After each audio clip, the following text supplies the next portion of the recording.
Sindh police के अफसर व एहलकार जराइम पेशा अनासर के सरपरस्त निकले। काली भेड़ों की निशानदेही हो गई। जिनका काम कानून शिकनों को पकड़ना था, वही कानून शिकनी करते रहे। शहरी जराइम पेशा अफराद के रहमो करम पर रहे, जबकि अवाम की हिफाजत पर मामूर पुलिस अफसरान और एहलकार उनके मददगार बने रहे। तशक्कुर डिजिटल की वीडियो में खुशामदीद। दोस्तों, सिंध पुलिस के 16 अफसरान व एहलकारों को मंशियात फरोशों की सरपरस्ती के इल्जामात पर सजाएं सुना दी गई। आईजी सिंध के अहकामात पर सिंध पुलिस के 16 अफसरान व एहलकारों के खिलाफ कार्रवाई की गई। कुछ अफसरान पर SHOs और हेड मुहर्रर्स से भत्ता लेने के इल्जामात हैं। सजाएं पाने वालों में 5 sub inspector, 4 inspectors, 5 head constable और 2 सिपाही भी शामिल हैं। कराची पुलिस के इंस्पेक्टर शाहरुख और सब इंस्पेक्टर साले महीसर के अलावा राव फयाज को नौकरी से भी बरतरफ कर दिया गया। कराची के सब इंस्पेक्टर फखरे आलम को फाइनल शोकाज नोटिस दे दिया गया। कराची के इंस्पेक्टर एहसान चन्ना और इंस्पेक्टर आमिर हमीद के ओहदे में तनज़्ज़ुली कर दी गई। दोनों अफसरान पर थानेदारों और हेड मुहर्रर्स से भत्ता लेने का इल्जाम था। कराची पुलिस के हेड कांस्टेबल मोहम्मद अहमद और सिपाही जफर चांडियों की 2 साल सर्विस कम कर दी गई। हेड कांस्टेबल राना तस्नीम को नौकरी से बरतरफ कर दिया गया। मटियारी पुलिस के हेड कांस्टेबल एजाज लांगा और टंडो अल्लायार पुलिस कांस्टेबल इमरान पठान को नौकरी से बरतरफ कर दिया गया। दादू पुलिस के सब इंस्पेक्टर वहीद शेख की 2 साल की सर्विस कम कर दी गई। सजावल पुलिस के हेड कांस्टेबल अब्दुल हफीज को नौकरी से बरतरफ कर दिया गया। लाड़काना पुलिस के हेड कांस्टेबल अली मोहम्मद कोसो की 1 साल की सर्विस कम कर दी गई है। सक्कर पुलिस के सब इंस्पेक्टर काशिफ हुसैन को नौकरी से बरतरफ कर दिया गया। लाड़काना पुलिस के इंस्पेक्टर हनीफ खोसो की 1 साल सर्विस कम कर दी गई। नाज़रीन, कुछ दिन कबल सिंध पुलिस में 187 जाली पुलिस एहलकारों की भर्ती का इंकशाफ हुआ था। 55 अफसरान की डोमिसाइल को भी मशकूक करार दिया गया था।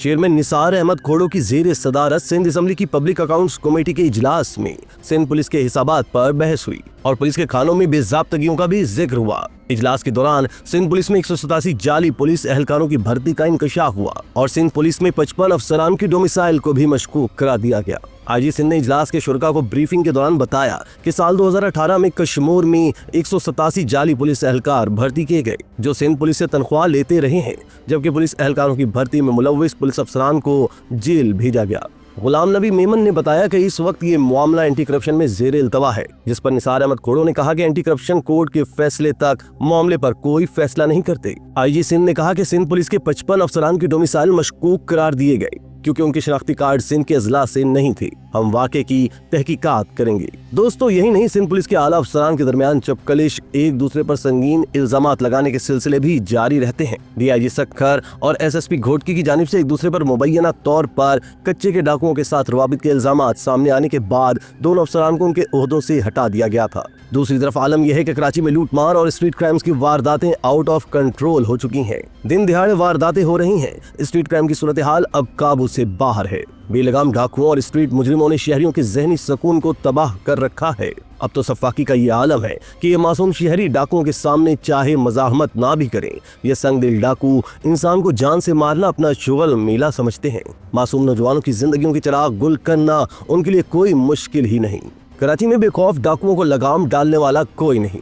रवा साल डाकुओं के हाथों शहरियों की हलाकत 108 तक जा पहुंची। 2024 के पहले महीने में डाकुओं ने 12 शहरियों को अपने मजमूम मकासद की भेंट चढ़ाया। फरवरी में सूरत हाल जनवरी से भी ज्यादा बदतर रही। सरकारी अफसर, 3 खवातीन, 2 सगे भाइयों, पुलिस एहलकार और 2 साला हुरैन समेत 20 शहरियों की जान ले ली गई। मार्च में 2 खवातीन, तालिब इल्म लारेब, नौजवान इंजीनियर शुएब समेत 17 शहरी मौत की आगोश में धकेल दिए गए।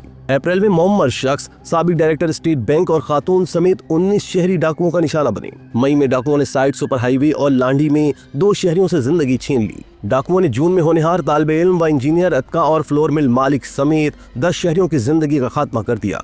जुलाई में गुलशन हदीद, न्यू कराची सनती एरिया और इब्राहिम हैदरी में खातून समेत 3 शहरियों को मौत की नींद सुला दिया गया। अगस्त में न्यू कराची सनती area, Orangi town, site super highway, north Nazimabad stock exchange, Shah Latif town में 6 शहरियों से जिंदगी छीन ली गई।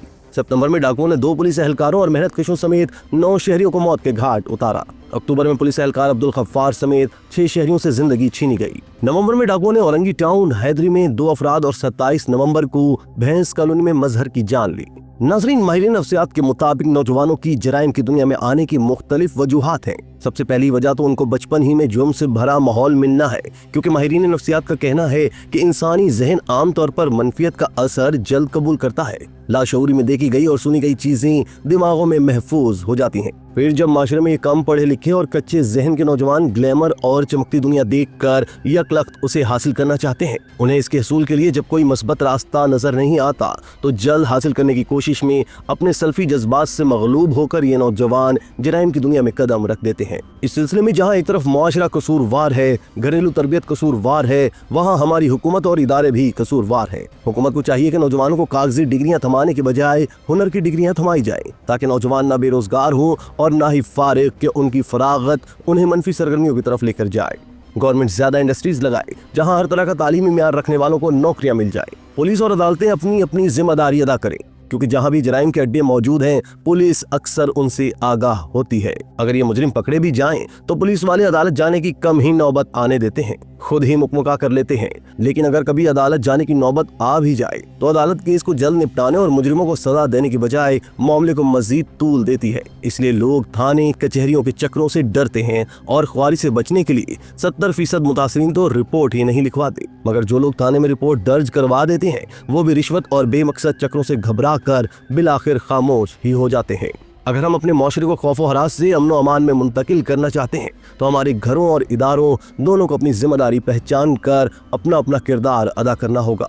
मुहाफिजदारों को मुजरिमों के खिलाफ सख्त एक्शन लेकर उन्हें सख्त सजाएं देकर इन मुजरिमीन को जमाने के लिए निशान इबरत बनाना होगा, ताकि दूसरे शरपसंद जहन रखने वाले लोग भी चौकन्ना हो जाएं और जुर्म करने, किसी को तकलीफ देने के बारे में सोच भी ना सकें। इसी तरह की मजीद वीडियोस के लिए आप हमारा चैनल सब्सक्राइब करके बेल का आइकॉन प्रेस करें। इसके अलावा अहलियान कराची के लिए रोजनामा तशक्कुर हर स्टॉल पर मौजूद है।